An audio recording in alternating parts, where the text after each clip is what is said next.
As the temps start rising, I feel the familiar urge to refresh my closet, but I don't want to waste money on pieces I'll only wear once or for just one season.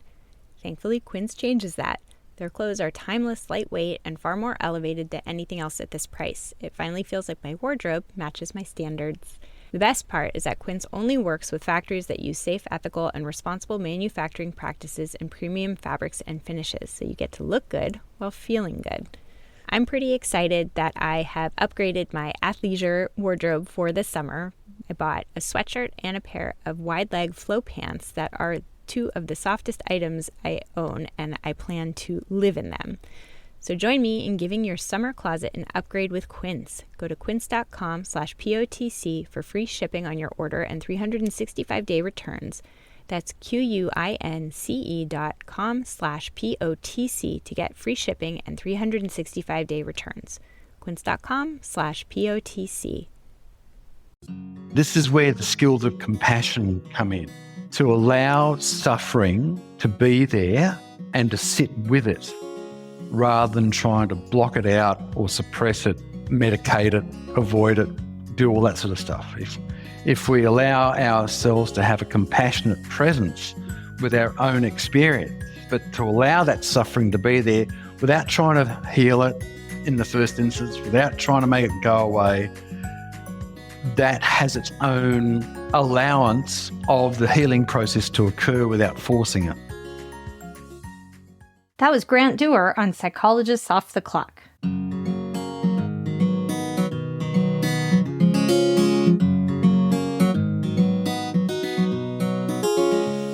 We are four experts in psychology here to bring you cutting-edge and science-based ideas from psychology to help you flourish in your relationships, work, and health. I'm Dr. Debbie Sorensen, a clinical psychologist practicing in Mile High, Denver, Colorado, and author of Act for Burnout, Act Daily Journal, and the Act Daily Card Deck. From America's Heartland, I'm Dr. Emily Edlin, a clinical psychologist based in Chicago, Illinois, and author of Autonomy Supportive Parenting. Calling in from Vienna, Austria, I'm Michael Herold, ACT coach, confidence trainer, and author of an upcoming book on being a better conversationalist and making friends. And from coastal New England, I'm Dr. Jill Stoddard, author of Be Mighty, The Big Book of ACT Metaphors, and Imposter No More. We hope you take what you learn here to build a rich and meaningful life. Thank you for listening to Psychologists Off the Clock.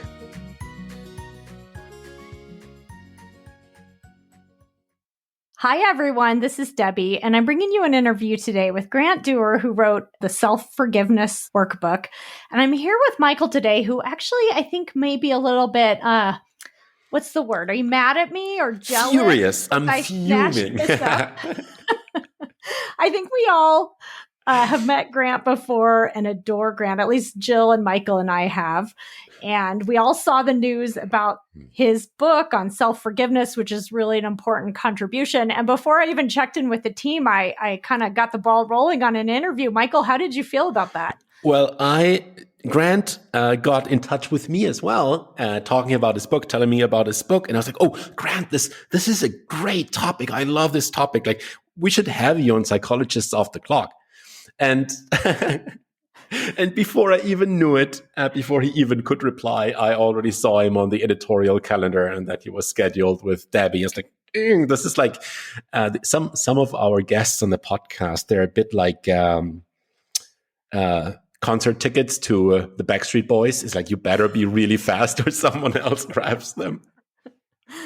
So I'm honored that I can at least do the co-host intro with you today about our mutual friend. Yeah, it must be nice to be in such high demand. And it's also pointing to maybe we need to have a better process for checking with each other. We just need more grants. We need more grants in the world. Yes. And I do think, speaking of wishing we had more grants in the world, I think that this is a lovely conversation because Grant, this topic of self-forgiveness, I think, is maybe one that people struggle with, sometimes without even realizing it. Sometimes they do realize maybe they're holding themselves in a place of guilt or shame or self-blame or self-criticism. And Grant is so genuine, I think, in the way he talks about this and talks about his own personal experience that I actually think, just having the chance to talk to him and bring him on the podcast, he really shares, I think, a depth of wisdom that both come from his own experience in the world, which you'll hear a little bit about, and also from this work on self-forgiveness that he's been doing for many years. And so I think he's seen a lot of different versions of this through his work. This was definitely one of those interviews that needs, at least for me, needs listening more than once. There are so many insights in there and so many nuggets and so many lessons he talks about that kind of like clicked with me. But at the same time, I was like, I need to go back and listen to that again, because I think I missed half of the wisdom that was in them. Yeah. Well, I think one thing that's really interesting about self-forgiveness that Grant just kind of throws this in there somewhere is that there's sort of this idea of pseudo self-forgiveness, right? So there's a lot of misconception around it. And I think in the popular way that we talk about both forgiveness of others and forgiveness of ourselves, it feels almost like this, just, forgive and forget, move on. I know we recently did an episode with Robin Walzer as well that was more on forgiving others. It was anger and forgiveness. And it's so much more complicated than that. And it's such a process that unfolds over time. And I think it's much more nuanced than that. And I actually think Grant really captures that well, that some of our ideas about how self-forgiveness works are probably not really up for the task. Yeah, I think there's this idea that self-forgiveness is a little bit of a switch that you're flipping. So you make the decision and then, I'll forgive myself, and then it's done.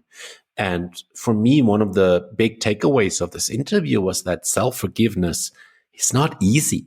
It's complex. It's almost like something that needs to be trained and trained and trained again to get good at, and to get like, okay, now let me remind myself that I've actually forgiven myself about this, and here is why, and then come back to it. That was a big takeaway for me. I remember I had a mentor a couple of years ago who talked about dealing with grief and forgiveness, and it's like, okay, so first you try this, then you try that, and if that doesn't work, then you just forgive yourself.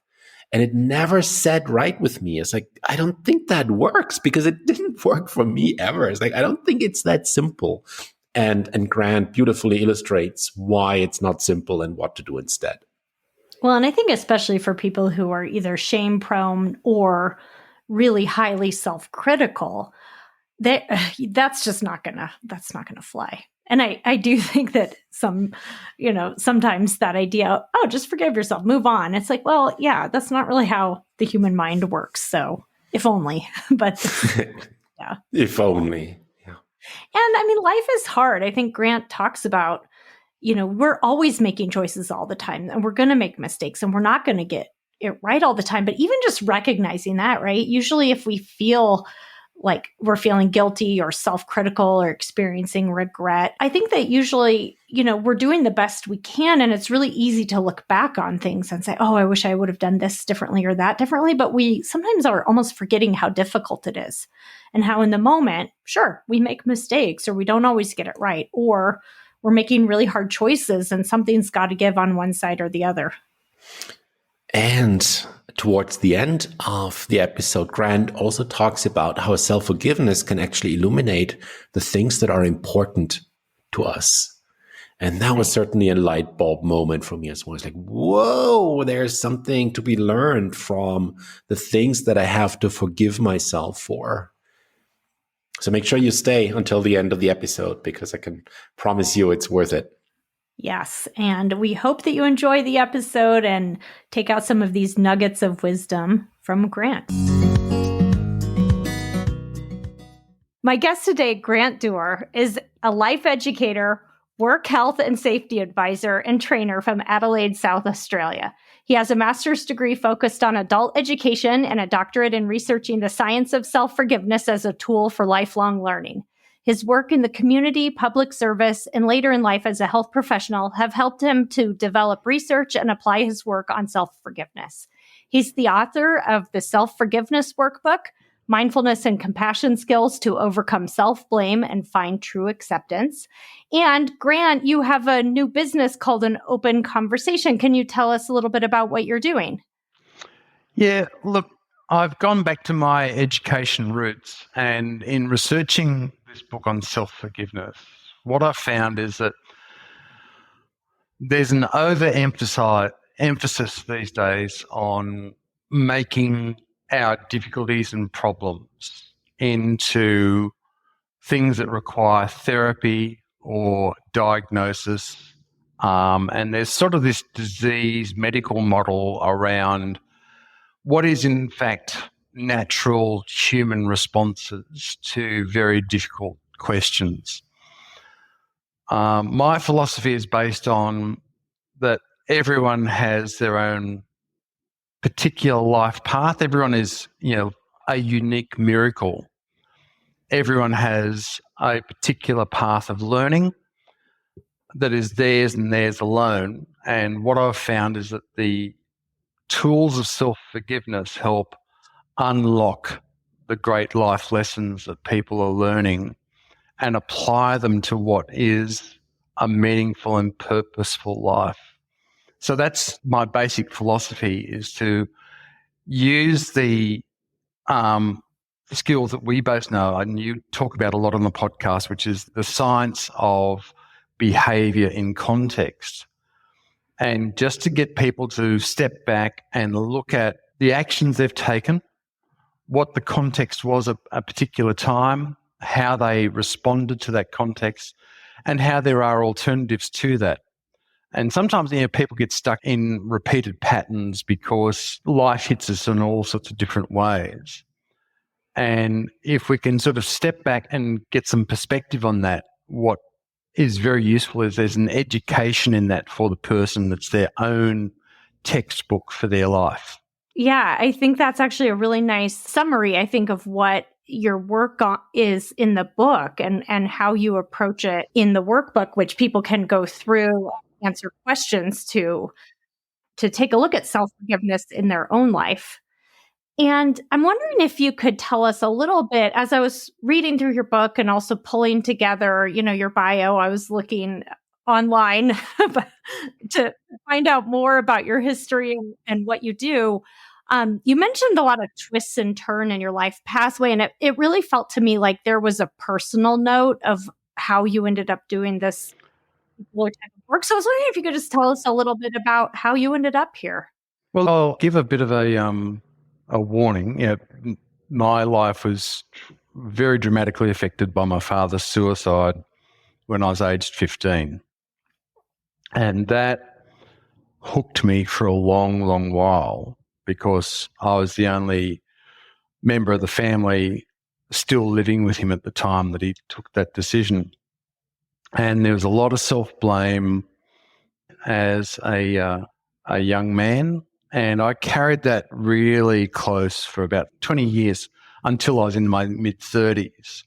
And then my wife and I sought some counselling about relationship issues, and the counsellor that we saw was a very wise woman and noted there's some interesting responses that I was giving, and she sort of said, look, we need to deal with this issue about your father's suicide.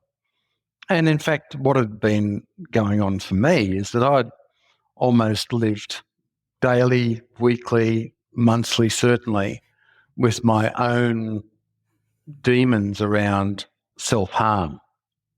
And the thing that sort of kept me afloat was having a loving family, responsibilities for two young boys at the time, and my wife. And that sort of was my lifeline. But nevertheless, I was always dealing with this issue around self-blame around my father's death. And part of my father's journey was he was in a place where he's being sort of shifted around in his workplace in a way that he didn't like. His marriage had just broken down. He was not in a happy place. And all these things sort of came together for him. And I was interested in sort of saying, okay, well, if people are having these sort of setbacks, are they being affected in a way that might make them make poor decisions about the way they take their life?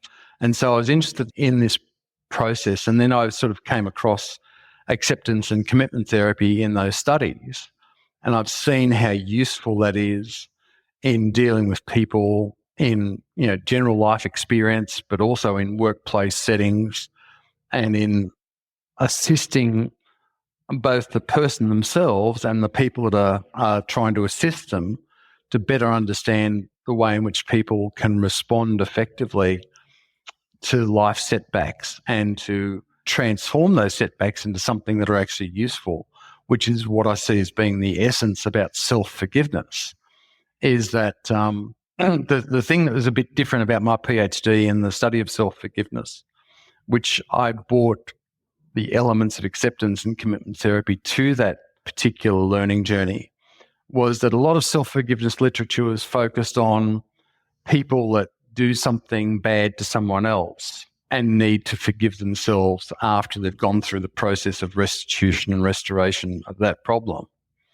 But there wasn't much in the literature of what we do when we do bad things to ourselves or allow bad things to happen or get involved in stuff that we shouldn't. And people sometimes have done nothing to hurt anyone else, but they will hold incredible bitterness and hatred and animosity towards themselves. And all of that can be very deeply buried. And, my experience with seeing a counsellor about communication problems in my marriage revealed just, sort of the depths of burden that I was carrying. And I think, okay, that's really opened my eyes about what could be done to help people. And if we look at the full journey around self-forgiveness, is what story have I learned about myself? What is the benefit of that? And could that assist someone else in their journey? It's not the whole answer. It's not suitable for everyone, but someone might benefit from knowing what I know and maybe their pathway towards a meaningful and purposeful life will be made a bit easier by knowing these bits of evidence that have been found out from that story. Does that make sense, Debbie? It does.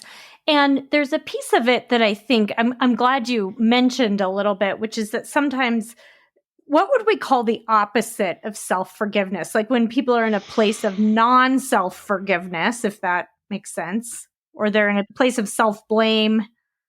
Yeah, well, I actually go back to they're hooked by a story. Okay, yeah. So they're hooked by a story about themselves. Yeah. That's right. And that has all sorts of stuff that hangs off it. You can go from like ordinary household self-blame to absolute self-loathing and everything in between, Absolutely. Yeah. I've noticed in my clinical practice that there is a big range. Sometimes it's something major, some big event happened, maybe a moral violation or something that people feel really guilty about. I think in your book, you write about moral injury. We've had an episode on moral injury before. Moral dilemmas or mistakes that caused harm or actions that cause harm. But sometimes it's also much more minor. And I think that sometimes people miss self-forgiveness when it's some of those minor things like, oh, I wasn't, the best parent to my kids. I hear that a lot in my practice. People really in a place of self-blame around something. You're doing the best you can as a parent, and 10 years later, your kid's having a problem. And those types of things that I think maybe sometimes get overlooked in terms of self-blame and self-forgiveness. Absolutely. In my experience, very minor things can have very major consequences. And so whatever the burden that people are carrying, you don't know what that is adding to or coming from. And it might seem minor to us, but people make major decisions based on sometimes very, very scant evidence, right? Mm-hmm. And so I take everyone's experience seriously. And because one of my things that I've learned in life is never want to walk in anyone else's shoes. You just don't know the paths they've trodden, both internally and in their real world life. People all carry certain things. So what is minor and what is major, it's not for us in terms of this care position we have to judge, okay? It's up to that person to think about what's the importance of the message of this story and is it actually serving them effectively? And the thing is, we can hold ourselves to extreme levels of account in this parenting thing, I remember I saw one person once that had an issue with regards to communication in their marriage. And they're saying, oh, yeah, my wife and I are fighting all the time. And I said, well, can you describe what all the time means? Oh, yeah, at least once a month we have a disagreement. You think, okay, doesn't sound too bad.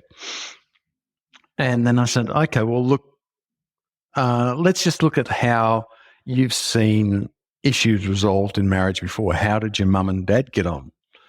Oh, they never argued. And you think, okay, they had a lovely home, but there was no process ever that demonstrated how to resolve a problem for that person.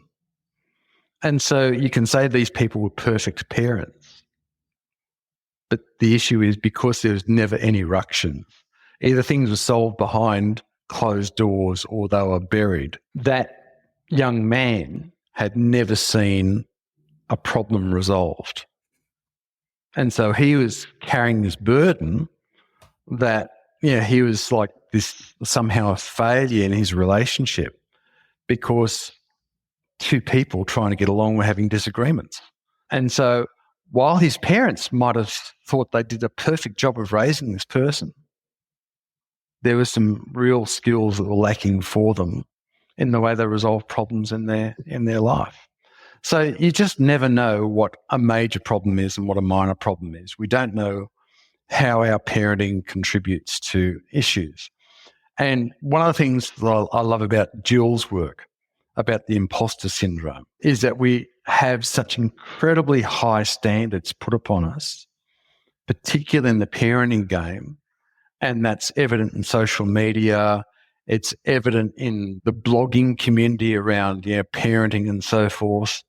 And people can have such high standards that they place upon themselves that any infraction against those high standards, and they've got this imposter syndrome that's sitting on their shoulder, I'm not a good parent. I'm not worthy to be a partner. I'm a complete failure because I haven't done X, Y, and Z that's in the mummy blogs, Yeah. So we just don't know what burdens people carry. And what I'm doing with this open conversation is allowing people to have a space to tell their story without it being prejudged, to be open, interested, and curious about whatever that story is. Well, I think this speaks to how often, we come up with, or we have these standards that they can be culturally driven or just based on our history, our experience. We may not even realize sometimes that we have them or that we're in that space of holding ourselves to a standard or blaming ourselves for not getting it just right. And actually, sometimes when I've talked to clients about self-forgiveness, and it sounds like you had a similar experience yourself, Grant, with that couples therapist you were talking about, sometimes I raise that and people had never thought about that way because I think they weren't even realizing that was going on. They just thought, well, of course, this is my fault, or I did this wrong or something, or I made the wrong decision. Let's imagine there's a listener out there who is interested in this, so they're listening, but they may not be aware of it. In your clinical experience, what would be maybe an indicator that self-forgiveness is called for with someone? How would you know it if it was there, regardless of what the actual action was they're stuck on? Yeah. So I think self-forgiveness is a useful tool, and it's not the be-all and end-all. But it's when people are holding themselves to account in a way that is no longer useful. Right? So, for example, one of the people that features in my book was raised in a particular cultural background that was requiring women to be very respectful, to be good for the family, and to take notice of the leadership of men, right? Mm-hmm. And one of the problems caused by that was when, of course, an abusive person came on the scene and used those particular moral requirements of that culture and used it in an abusive way. Now, What did the person do? They said, I must have done something wrong because I mustn't have been good enough according to the cultural standard. And at the time that we had our conversation about where they were heading in their life, they had a marriage that was not working for them. And the issues about should I be doing something about leaving this marriage when that doesn't accord with my cultural standards, and that, I've been a bad person because I obviously wasn't good enough in that circumstance to be treated respectfully. And they're carrying all this stuff from the past that doesn't actually relate to what's going on in the present, but they're being informed by that story about they must stay, they must be good, they should sort of double down on being respectful and that sort of thing, when they weren't being respected themselves. And they're holding themselves to a reasonable level of accountability because they're stuck in a story from the past. Yeah. So in order to make a clear decision about what was right now, it's about untangling that story they're carrying about themselves from the past and allowing themselves to let that go by a process of forgiving themselves. And look, what often happens is that once we're carrying a story that is that powerful, we're doing lots of things in our lives that either we comply with that view of ourselves, or sometimes we're trying to break out of that view of ourselves and doing things that are equally distressing if we're not open with ourselves about what this is that we're dealing with.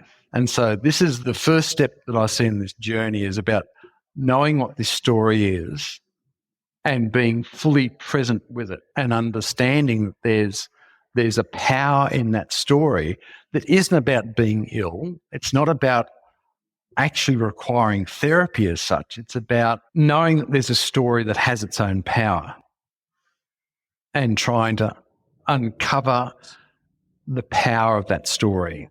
Yeah, and your very first chapter, I think, helps people identify that story and be aware of it. And you kind of go through some writing prompts, because it's a workbook, and you go through some writing prompts to help people. Because sometimes with those stories, we don't even see them as stories. And so I think that's an important piece of it. And then also just taking a look at, are you holding yourself to this extreme accountability where it's causing some sort of issue in your life? And it's not, I think it's a really important point you're making, that it's not necessarily the case that people will end up feeling like, oh no, I don't think about this at all, or this doesn't impact me at all. It's more, if it's keeping you stuck, if you're perseverating on it to a point where it's making it hard to move forward. Is that right? Yeah, exactly. And for example, sometimes people aren't very clear about what this story is, but people will put to me, oh, look, I'm in the middle of a conversation with a good friend, and all of a sudden this thing overwhelms me and I can't move forward. I can't deal with whatever that conversation's about. And what I'll do with them in this conversation is to say, look, there's obviously something with power in this process that you're going through. If you just sit in a present moment with that experience that you're having, what does that remind you of? If you have that embodied experience, what's the first thing that comes up for you when you actually allow yourself to be present with that story that might be a physical story within your body? It could be the palpitations in your heart. It could be your shoulders feel locked. It could be your head starts spinning. Right?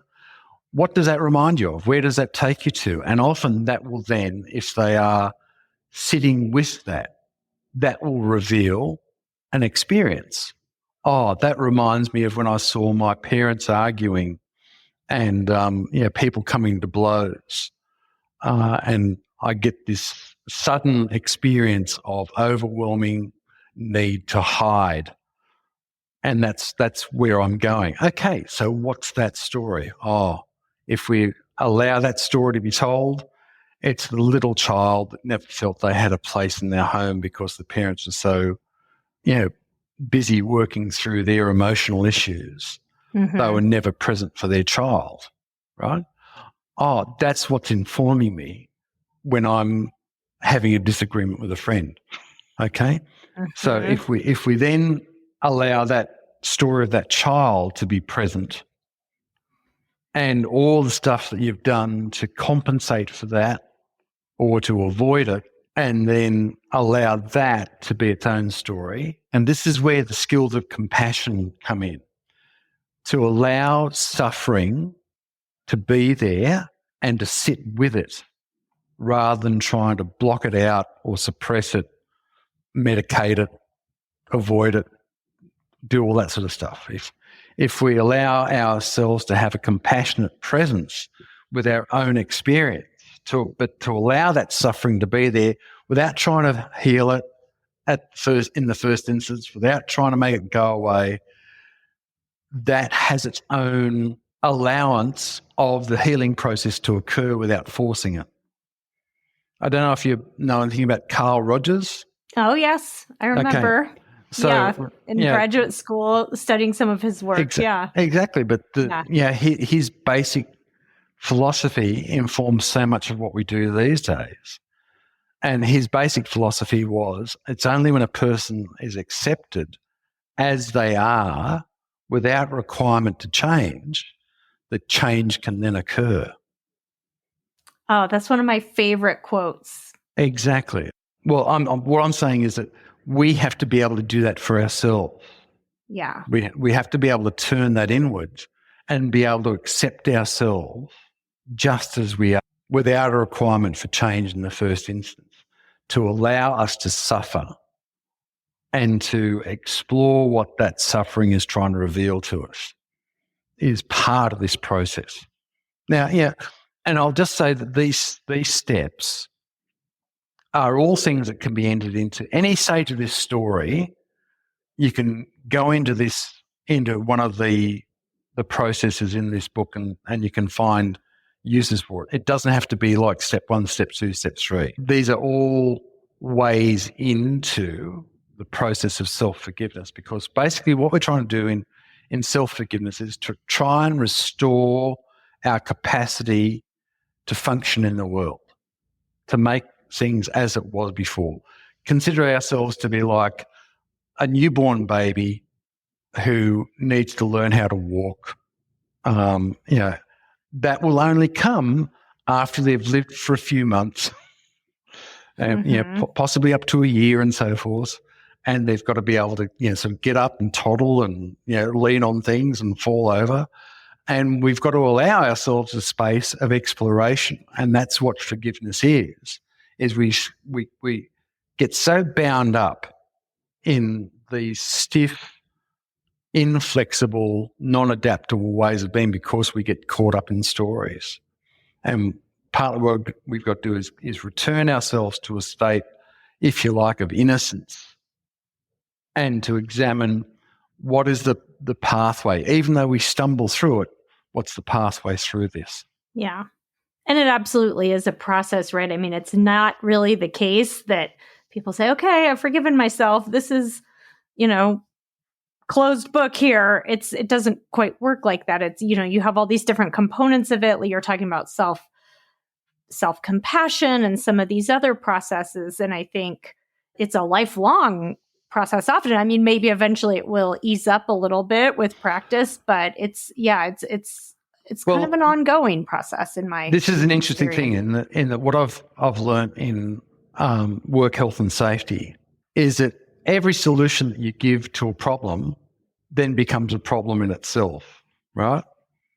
Mm-hmm. So, you get some sort of new technology enters the workplace to get rid of a problem, okay?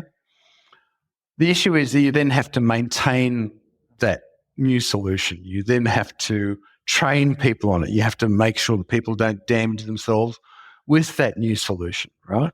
Every time we enter into a new phase of our life, we have a new challenge. So I see self-forgiveness as a useful tool in which to respond to what life brings. Yeah. So that it's just one of those things that we pull out of the box to say, okay, am I stuck in something that doesn't relate to what I'm doing now? How do I do a process that might assist with that? So, for example, self-forgiveness I've found doesn't just apply, for example, to failure or moral injury or whatever. Sometimes people who succeed need to forgive themselves. Yeah. So I don't know if you've heard about the dilemma of the gold medal, the dilemma of the silver medal, and the dilemma of the bronze medal.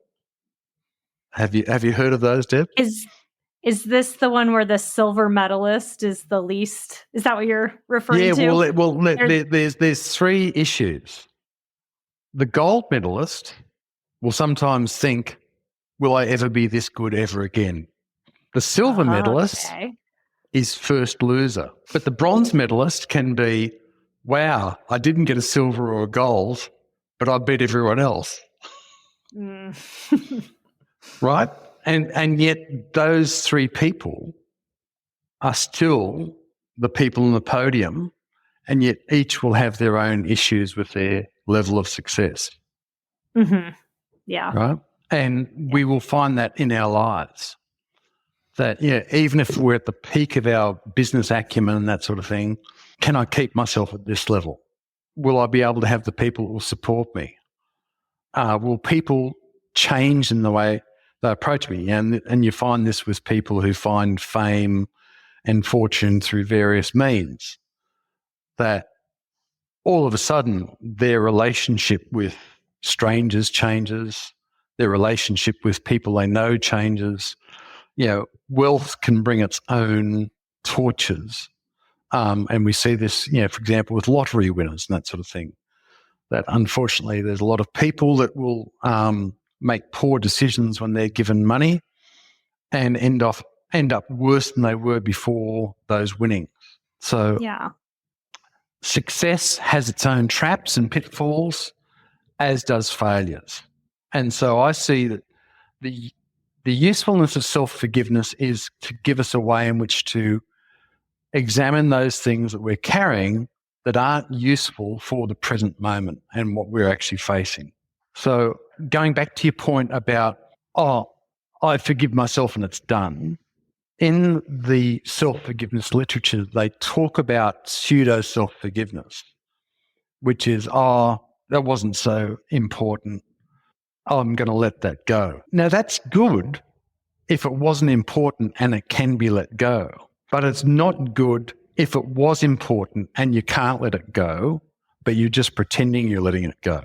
No, I think that's a really good point. And also, I would even argue that you have your chapter on values and how sometimes when we're not acting according to our values, it can reveal something about what's really important to us. And so if you dismiss it too easily and say, okay, I'm moving on, I'm done with this, there's almost a missed opportunity there to reflect and to learn something and to grow as a person. You can maybe shut it down too quickly. And that's not necessarily the goal either. It's to move on from it as quickly as possible without pausing to reflect, right? Well, once again, one of my learnings from work health and safety is that if a problem exists and it's not dealt with, once the same conditions occur in your life, it's 100% likely to reoccur. So if you haven't dealt with the predisposing issues, with what's led up to that, with those things that have all accumulated to bring you to that point, haven't been dealt with, it's going to happen again. And so this is one of the uses when we do perspective taking. And perspective taking might be like, if I looked at this particular problem, if I was 5 years older and I hadn't dealt with it and it happens again, what would I feel like in 5 years' time if I haven't dealt with it now? So if I was my best friend looking at my behavior, what would my best friend tell me? So we step outside and we look at issues that we're dealing with, right? And have different ways of looking at it.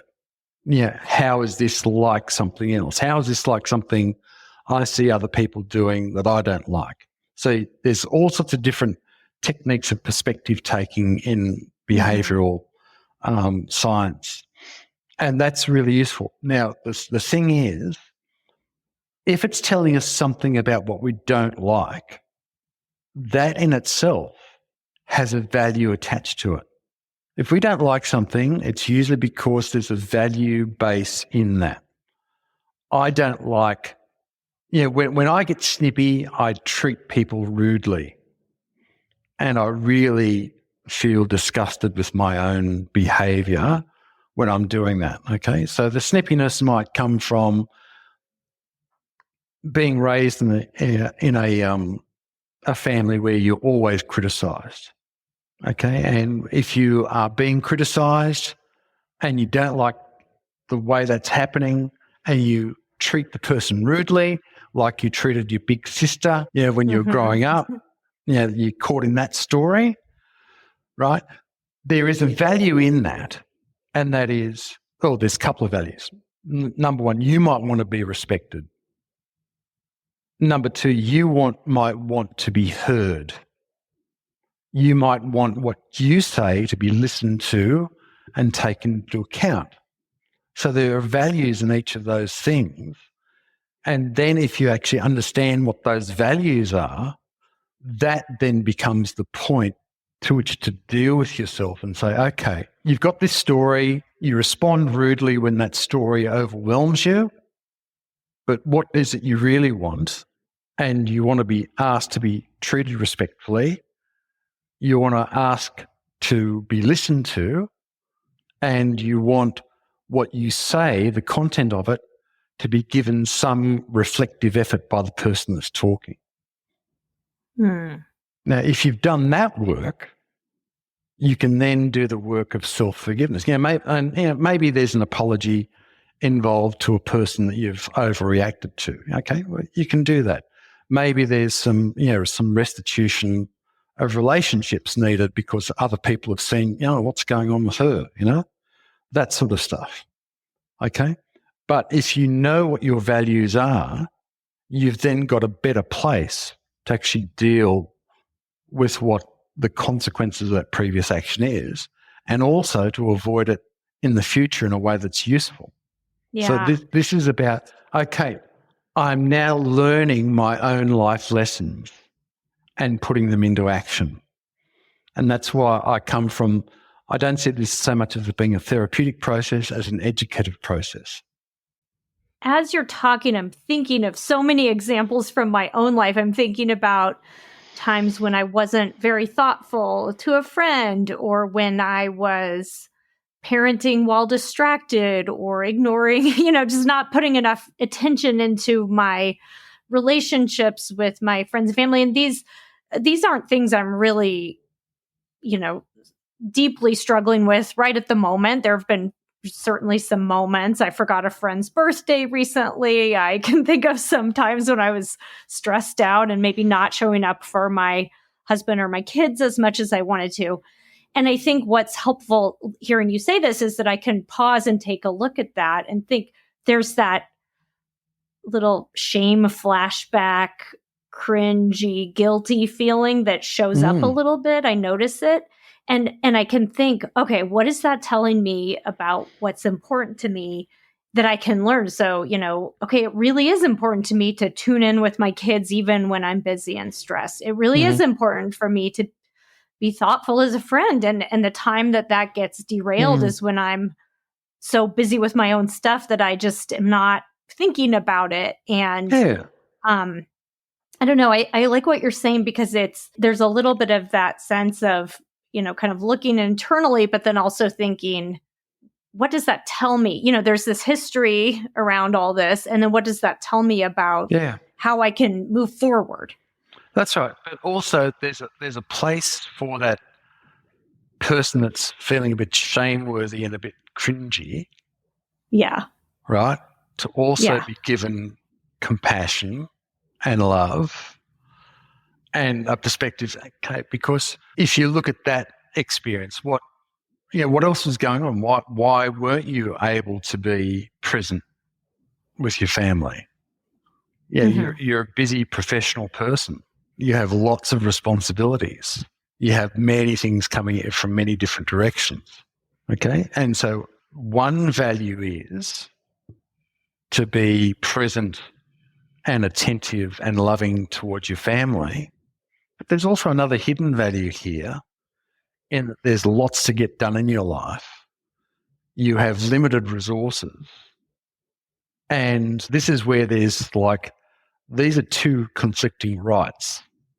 And sometimes when we get shameworthy and cringy, it's because we just are overstretched in how we balance all these things that are coming at us in modern society.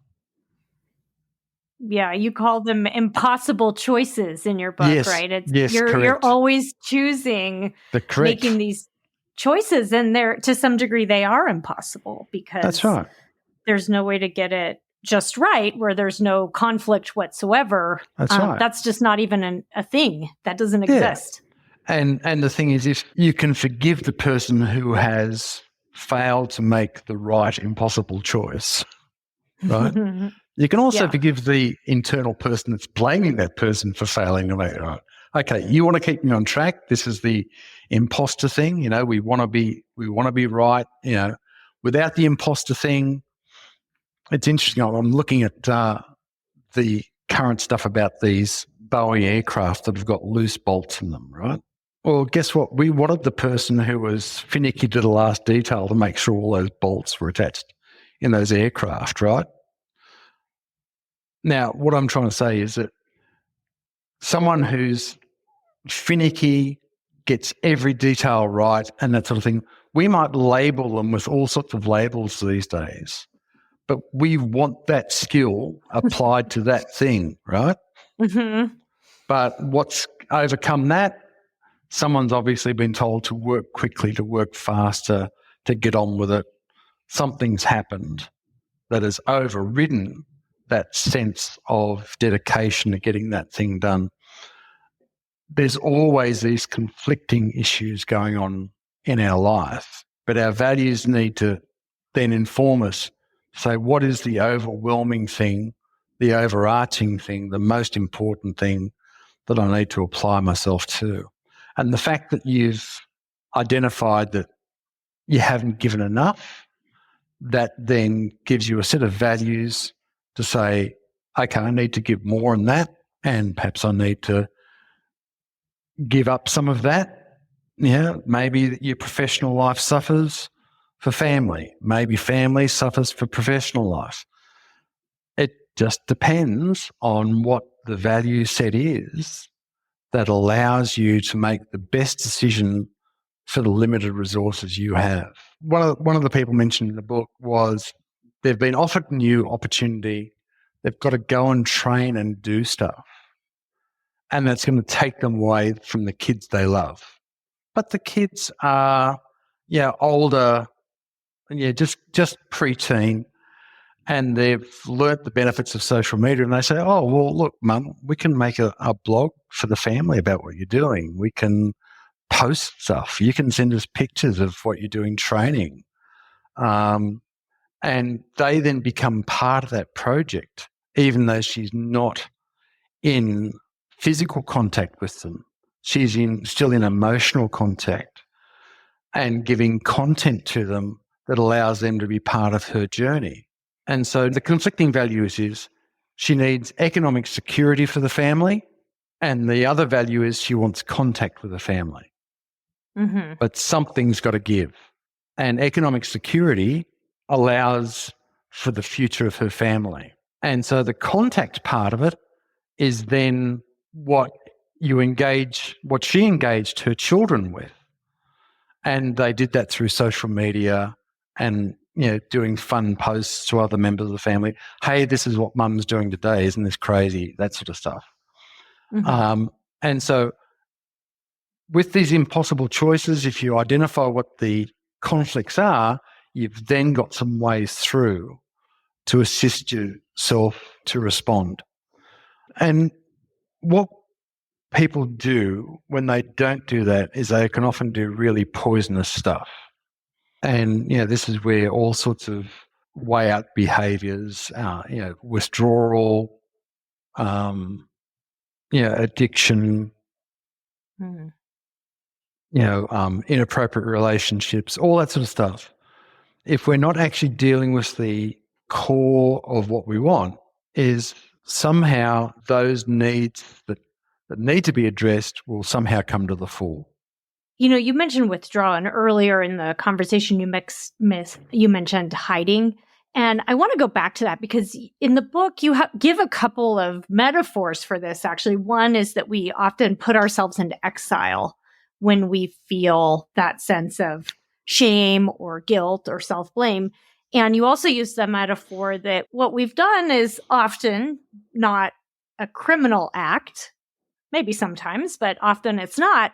But we have, and this is a quote from your book, a jail of inner shame for years, if not a lifetime, right? And I think that is one of the things when you talk about what keeps people from moving forward. Often they are holding themselves either in exile, in isolation, hiding from others, or sort of keeping their life confined in a way. Exactly. Well, I just had a small example given to me when I was working through this. I'd been presenting at one of the a couple of the ACBS conferences internationally, and one of my colleagues was following my work and actually applying it to themselves in real life. And they had this experience where it was the hockey mum experience, where they're an experienced counsellor and they got collared by a fellow hockey mum who then made every hockey session a free therapy session, and she just was not getting any respite. And she used to use those sessions as like her break from her weekday work and her introduction to a weekend and that sort of stuff. And anyway, she got really angry about it, and she went to text her sister about what this experience was. And of course, she sent it to the mum that was giving her grief. And then she was absolutely paralyzed with remorse and self-loathing about hurting that person. And the work she did using these techniques was to step back and say, okay, I didn't deliberately want to hurt that person, but also this has revealed that I wasn't actually doing the right thing to take care of myself. And that's that experience of exile, is that often, particularly in the caring communities, people are doing lots and lots and lots for other people, but they're not doing a lot for themselves. And so they are living in exile from their own values when they're not applying these things to themselves, when they're expecting of themselves far more than they would say expect of a friend in the same situation. And then we can have that compounding shame. We do something that's a mistake, like this colleague did, and you've got further reason to put yourself into this experience of, I'm not good enough, I'm a failure, I'm an imposter, all those sorts of issues, right? And that experience of inner exile, and sometimes we can do this for many, many years. And we hold one example as being an example of just how poor we are as people, as professionals, as mothers, as fathers, as parents, as brothers, sisters, friends, all that sort of stuff. We can use all these sorts of things, and then we can shut down and withdraw. But we might do that internally and still have the happy face on outside. And we make it impossible for people to actually assist us and to deal with us. So, yeah, that's a response that really poisons us. And if we actually do this work of self-forgiveness, we actually have to make a decision to do that. And that's a decision that requires a degree of effort. And we have to forgive ourselves from withdrawing, right? So if we've done that thing of shutting ourselves down, well, we did it for a purpose, and we have to forgive that. And then once you've actually made that decision to forgive, and This is part of the work that I did with people working in addictions. One of the biggest causes for relapse is when people get out of addiction is that they then have to deal with the world with a clear head without the substance they've used or the means they've used of their addiction to avoid their responsibilities in the world. And then they have to then go out into the world and face their responsibilities, but do it without the support that the substance or behaviour did. And that's a case where you need to have an ongoing process of giving yourself a break, that you're allowed to make mistakes. You can forgive yourself for making a mistake, learn from it, and take the next step. And so this is where what we talked about earlier on, self-forgiveness becomes an ongoing lifestyle and if we're actually doing this values work, we're not letting ourselves off the hook. We're not doing the pseudo self-forgiveness. We're doing real work of learning from our own life experience to educate ourselves and take ourselves forward to the person, using that metaphor of the baby steps. We're allowed to crawl along the floor. We're allowed to lean up against the furniture. We're allowed to dribble on it. We're allowed to fall over, but we're also allowed to strengthen our muscles and take those steps. And so this is what I see self-forgiveness as enabling, is continually drawing on those creative forces that make us who we are. And so that's the new way forward. And then once we're confident in that, the process of sharing what we've learned with others is a very, very powerful thing. I was listening to a podcast on aging yesterday, and they were saying one of the most satisfying things for people in their old age is the ability to pass on wisdom and learning and knowledge and story that has a resolution, that has some sort of moral redemptive quality to it, and allow people to learn from that. And that is an age-old process in the human experience. It's what we've been doing around campfires for the last 300,000 years, is sharing story so that we can help the next generation to move on and to prosper. And a little bit of that is being lost in this internet generation, in this social media space, in that this requires a bit of a longer effort. It requires deep reflection, but there's hope that can be restored by people taking on these principles. I love that. I think that's so beautiful. You acquire some wisdom over the course of time by making these mistakes and doing this self-reflection. And it's to also be able to share that with others, to get out of the exile and share that experience with others. It's healing for you because then you have support and you can talk about it. But it's also a way of passing on that wisdom of your experience to other people. So it goes beyond yourself and trickles into the world. There's so much more in your book that we didn't get to today, because I think you talk about some of these emotions like shame and guilt and how to get to a healthier place with some of them if you're really excessively experiencing them, how to free yourself in your life, how to do some perspective taking, of course, self-compassion, which we talked about today, and trusting yourself again. I think that's a big one too. I was actually really happy to read about that in your book, because I've seen that a lot in my clinical work where people question themselves because they don't know if they can make a good decision in the future or something like that. And so all of these things, which I think can be such powerful tools for people who are wanting to work towards self-forgiveness. And again, your book, because it's a workbook, it's so personal, you can kind of work through some of these processes on your own. And I guarantee there's going to be some really helpful ideas in the book that can kind of help you start to see some shifts around some of this. Deb, it's been great talking with you. Yeah, well, I really appreciate you coming on. Again, the name of your book is The Self-Forgiveness Workbook, Mindfulness and Compassion Skills to Overcome Self-Blame and Find True Acceptance. And where can people find more information about your work, Grant? Okay, so people can contact me direct on my email. It's Grant Dewar, GrantDewar, AOC @gmail.com. It's Grant Dewar, AOC @gmail.com. And hopefully soon I'll have a website up and running called www.anopenconversation.com.au, because I'm down in Australia, as you can tell from my accent. And there'll be some offerings there for people to work online through these, and also some online communities will be established and some online trainings as well.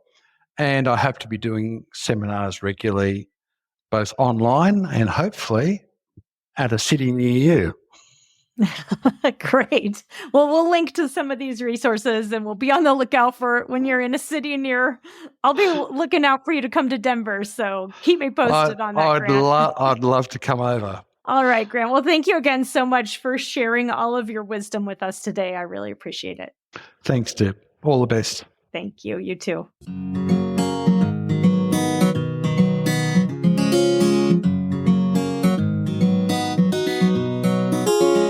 Thank you for listening to Psychologists Off the Clock. If you enjoy our podcast, you can help us out by leaving a review or contributing on Patreon.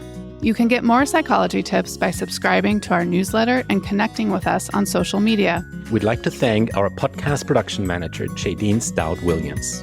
This podcast is for informational and entertainment purposes only and is not meant to be a substitute for mental health treatment. If you're looking for mental health treatment, please visit the resources page of our website, offtheclockpsych.com.